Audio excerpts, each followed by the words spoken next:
On est sur un site, donc le château génois qu'on va aller voir un petit peu dans les entrailles tout à l'heure, qui date de la fin du XVe siècle. 1492, c'est la première pierre d'Ajaccio, la première pierre du château génois, c'est derrière ces murs-là. Donc effectivement, on a du mal à se dire que c'est la première pierre d'Ajaccio, puisqu'on est sur un bâtiment qui a l'air tout relativement récent. C'est juste une extension qui a été réalisée au XVIIIe, qui a été rénovée ensuite, etc. etc. Le cœur d'Ajaccio, c'est le château génois qui est derrière ces murs-là. Et la date à retenir, c'est 1492. Elle est assez facile à retenir puisque c'est aussi la date de la découverte de l'Amérique par Christophe Colomb, qui était génois. Donc à cette époque-là, la Corse est très convoitée. Au XVe siècle en Méditerranée, il y a toutes les puissances européennes qui se battent un petit peu pour le contrôle de la mer Méditerranée et donc des grandes îles.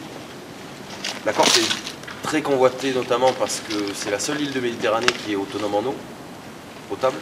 Il y a des montagnes, c'est sec évidemment parce que c'est méditerranéen, il y a du maquis, etc. Mais il y a de l'eau potable. Et au XVe siècle, une île de cette ampleur-là positionnée au cœur de la Méditerranée comme ça, avec de l'eau potable à foison, c'est très intéressant pour les grandes puissances de l'époque. Donc les Génois, l'Italie à cette époque-là, elle est scindée, divisée en plusieurs républiques. République de Pise, République de Gênes, République de Florence, République de Venise, etc. etc.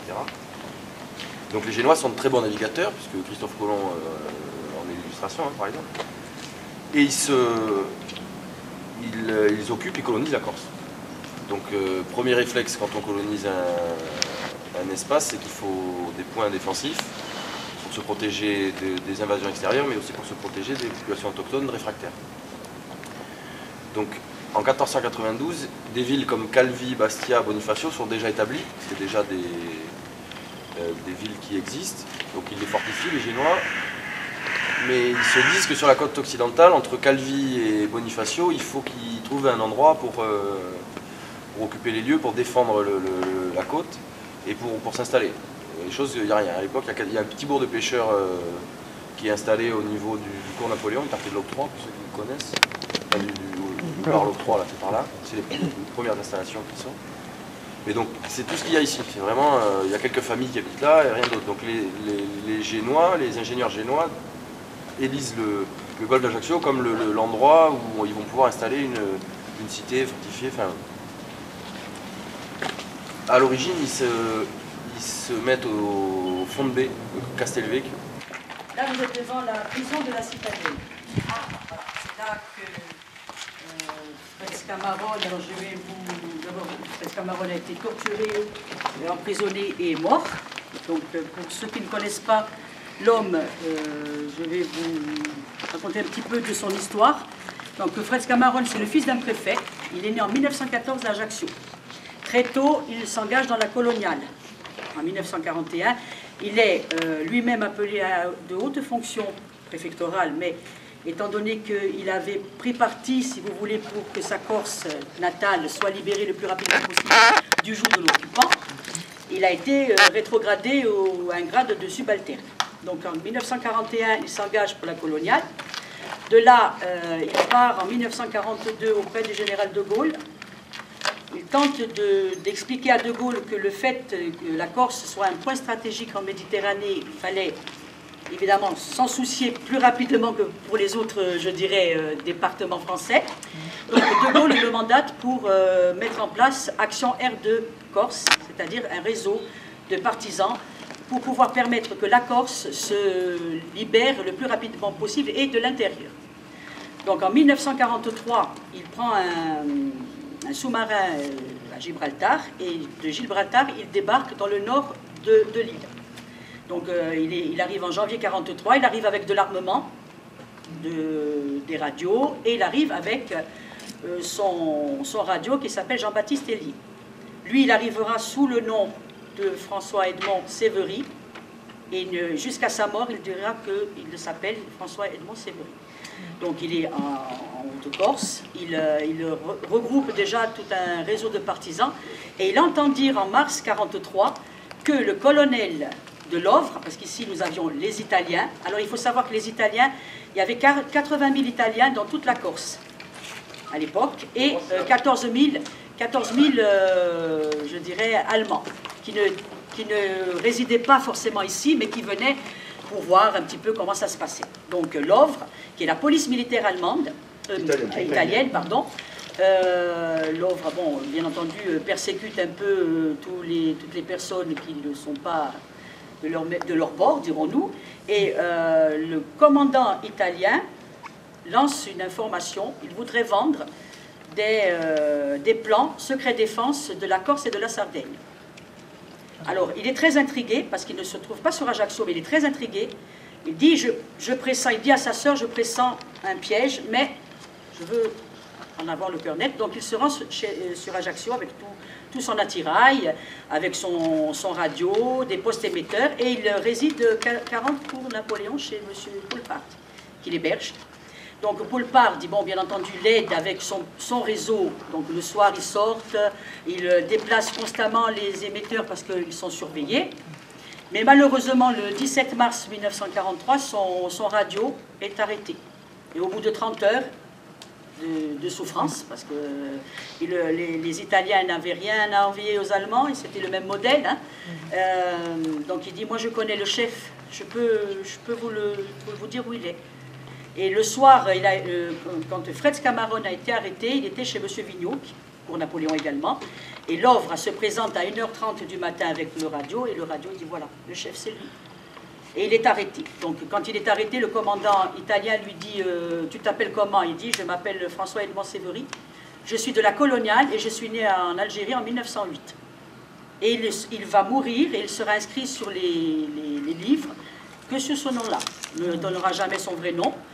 Il n'a jamais donné son réseau non plus, donc on le torture et il sait qu'il va mourir. Il était dans cette cellule que vous allez visiter et il dira à son compagnon de cellule, je veux mourir en homme libre. Le colonel, il faut savoir que le colonel lui avait proposé la liberté contre son réseau et lui a dit au colonel, vous n'avez pas d'honneur, mais moi je veux mourir en homme libre, avec mon honneur. Donc le colonel, ils l'ont torturé, il sait qu'il va mourir et il trouve un petit morceau de fer et il se perce la carotide de part en part. Et il dira à son compagnon de cellule, tu diras à ma mère et à ma soeur que je n'ai pas parlé, je meurs en homme libre. Et il écrira sur les murs de sa cellule, vive de Gaulle, je meurs en homme libre, vive de Gaulle et vive la France. Alors il faut, j'associe toujours, dans ces petites réunions que nous faisons, j'associe toujours des gens qui, eux, ont collaboré avec tous ces gens, tous ces partisans pour que la Corse soit libérée et dont on ne parle jamais. Donc Paul Pardi a été condamné par contumace pour avoir aidé Fred Scamarone. Il a été condamné par le 7e, je dirais, bataillon qui se trouvait à Bastia. Donc il est passé en cour martiale. Il a été condamné par contumace, donc il a échappé à ça. Il a été rapatrié en Angleterre. Sa maman, Anne-Marie Pard, a été torturée. Elle n'a jamais donné de nom. Elle a été, bon, on a décerné à la suite à la libération, la croix du compagnon de la libération. Il faut signaler aussi que M. Vigneault a été condamné à 24 ans de réclusion par le même tribunal militaire de Bastia. Il faut parler aussi de Joseph Thiap, qui lui était ami de Fred Scamarone également et de Vigneault, qui a été condamné à 25 ans de réclusion. Et je finirai en disant que nous avons eu un maire de 58 à 64, qui était Antoine Séraphine, qui lui a été condamné à 30 ans de prison pour avoir été premier compagnon de la libération. Alors, bien entendu, Fred Scamarone, il est mort le 19 mars 1943. L'évêque, étant donné qu'on ne savait pas qui c'était, bon, il n'a pas voulu qu'il rentre, et puis c'était un suicidé, il ne rentrait pas à l'église. Donc, qu'est-ce qu'ont fait les Italiens? Les Italiens ont pris une couverture militaire, l'ont roulé dedans et l'ont jeté dans la fosse commune. Et ce n'est qu'en 1944 que Eugène Makin, qui était son ami, a fait ouvrir la fosse commune, lui a donné une sépulture chrétienne. Les gens ont pu, il est rentré à la cathédrale d'Ajaccio, les gens ont pu, je dirais, voir son cercueil, dirons-nous, et certains historiens se prêtent à dire qu'il serait enterré dans la chapelle d'Eugène Makin, mais quoi qu'il en soit, il a une sépulture chrétienne, je dirais, au cimetière en son nom. Voilà. Alors, il faut également dire que le tribunal militaire de Bastia, il y avait le consulat italien, et le consulat italien avait demandé au préfet Ballet, à l'époque, de donner tous les opposants, qu'ils soient juifs ou pas juifs, de donner une liste d'opposants. Et il faut rendre grâce à ce préfet qui ne l'a pas fait, n'a jamais donné aucun nom, ni de juifs, ni d'opposants ou de Corses qui étaient opposants, je dirais, à Vichy et aux Italiens qui étaient en poste. Un seul a été sacrifié au nom de tous, c'est quand Ballet a été rappelé par le gouvernement de Vichy et son secrétaire d'État qui était seul, il a dit, moi je connais un type qui est, voilà, c'est un juif allemand, et lui, par contre, il est parti dans les camps. C'est des petites anecdotes que je voulais vous donner parce que les gens ne savent pas forcément tout ça. Bon, j'en ai d'autres, mais on va pas, peut-être ça va être un petit peu long, mais il faut comprendre aussi que pour la liberté, tous ces gens-là, il faut y associer aussi Daniel Casanova, Giuste Mondoloni, qui eux ont été trahis, ils étaient dans une brasserie sur le pont Napoléon, ils ont été trahis par un de leur clan, bien entendu. Hein. Donc ils étaient dans une fusillade, ils ont participé à une fusillade, je dirais, et on les a tués comme ça. Et il faut aussi dire qu'il y avait Jean Nicole, qui lui a été assassiné lâchement pour avoir, je dirais, respecté ses convictions et ne pas vouloir mourir d'eau à l'occupant, je dirais. Donc il a dit, ce sont les lâches qui meurent d'eau comme ça, et moi je veux mourir, je veux voir qui me tue. Et qu'est-ce qu'a fait l'Ovre? Comme il n'a pas voulu obtempérer, ils l'ont jeté par terre et ils l'ont tranché la gorge à coups de baïonnette. Ils l'ont frappé à coups de crosse et c'est comme ça qu'ils l'ont tué. Donc je voulais associer un peu aussi des gens qu'on ne connaît pas et des gens connus, parce qu'il faut quand même dire que beaucoup de gens se sont battus. Castelvecchio, c'est le vieux château génois avant celui-là. Très rapidement, ils se rendent compte que stratégiquement, c'est pas très bien placé parce qu'on est au fond du golfe. Donc pour des questions de vigie, même si on a des tours génoises, bon, c'est pas idéal. Et aussi, on est dans le quartier qui aujourd'hui s'appelle le quartier des Cannes et des Salines. Et donc c'est marécageux, il y a de l'eau. Des moustiques. Il y a des moustiques. Ça les arrangeait pas. Comme au niveau de la remise en eau des quais Napoléon III maintenant, monsieur, on a bien compris. Et des maladies s'y développent, malaria, etc., etc. Donc question de vigie, de positionnement stratégique et de salubrité publique, il faut trouver un autre endroit. Et l'endroit tout choisi, c'est le rocher qu'il y a ici. Donc ils posent leur château génois sur le rocher, avant même qu'il y ait des remparts, etc. C'est vraiment un petit château fortifié assez modeste, donc qui installe une colonie génoise de militaires détachés du continent, de Gênes. Et petit à petit, la ville va se développer à partir de ce château génois. Donc les familles de militaires vont s'installer, puis une partie de la... Il faut dire qu'à l'époque, il n'y avait 80... Ouais, au max. Des garnisons de 80 voilà, militaires. on y reviendra tout à l'heure, mais ouais, c'est des petites garnisons. C'est pour ça que vous allez comprendre aussi les 3 tests du château génois de l'époque. Non, mais tout ça pour dire que c'est de là, à partir du moment où les militaires s'installent, qu'il y a une progression urbaine. Et avant même, j'ai pas la date, j'ai jamais la date je sais que c'est 1492, la construction du château génois. Les remparts, ça vient après. Parce qu'il faut agrandir le site, parce qu'il faut se défendre aussi de l'intérieur, puisque les Génois ont plus peur des révoltes internes des Corses que de la mer. Donc c'est pour ça qu'ils font des bastions en étoile, tournés sur la ville génoise, etc. C'est Paléari, dit Ilfratino, qui est l'architecte de ces remparts. Donc là on est donc 1492, on est au XVIe siècle, début XVIe siècle, je ne saurais pas exactement vous dire quand. Mais donc on est sur des remparts qui sont très anciens, et qui sont très très bien faits. Hein. L'architecte Ilfratino, il est connu et reconnu dans le monde de l'architecture militaire de cette époque-là pour être un maître des fortifications. Il est donc génois également, il travaille pour la couronne d'Espagne aussi, donc vous avez des citadelles qui ressemblent à celle-ci, à Ibiza, dans tout le pourtour méditerranéen. C'est assez intéressant d'ailleurs de voir ce mimétisme, et il y a des bastions qui se ressemblent vraiment comme 2 gouttes d'eau avec celui d'Ajaccio. Et on est notamment un siècle avant les fortifications qui ont été faites sur tout le continent en France par Vauban par exemple, sous Louis XV. Donc on peut dire que Fratino il a même un petit peu influencé Vauban dans son travail, puisqu'un siècle avant, ils n'inventent pas la poudre.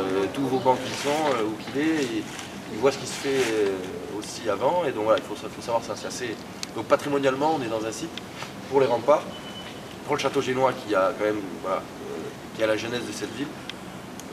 Qui est contraint, mais bon, c'est aussi le but de révéler ce patrimoine-là, c'est ce qui sera intéressant pour le projet. Et donc avant ces remparts, voilà, les premières maisons de la ville d'Ajaccio étaient sous nos pieds là, puisque la porte du château donnait ici, et instinctivement les premières maisons sont installées là, et bon, rapidement après ils ont créé la rue du Roi de Rome, la rue Bonaparte. Alors la rue Bonaparte qu'on appelle la rue droite, oui. Et encore sur la route Dirite. Que les vieux disent drite, mais c'est pas ça.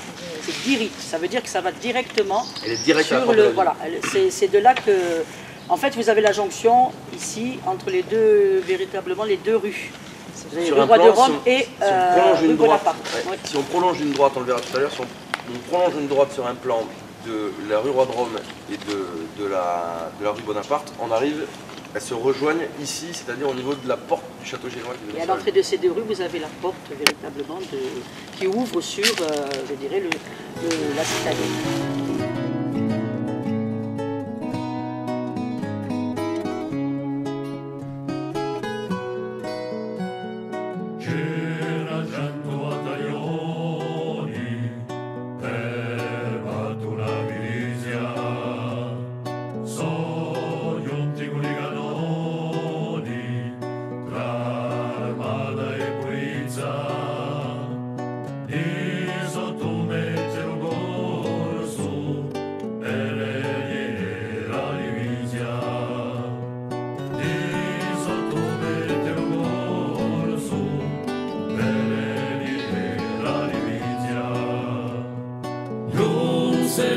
Generale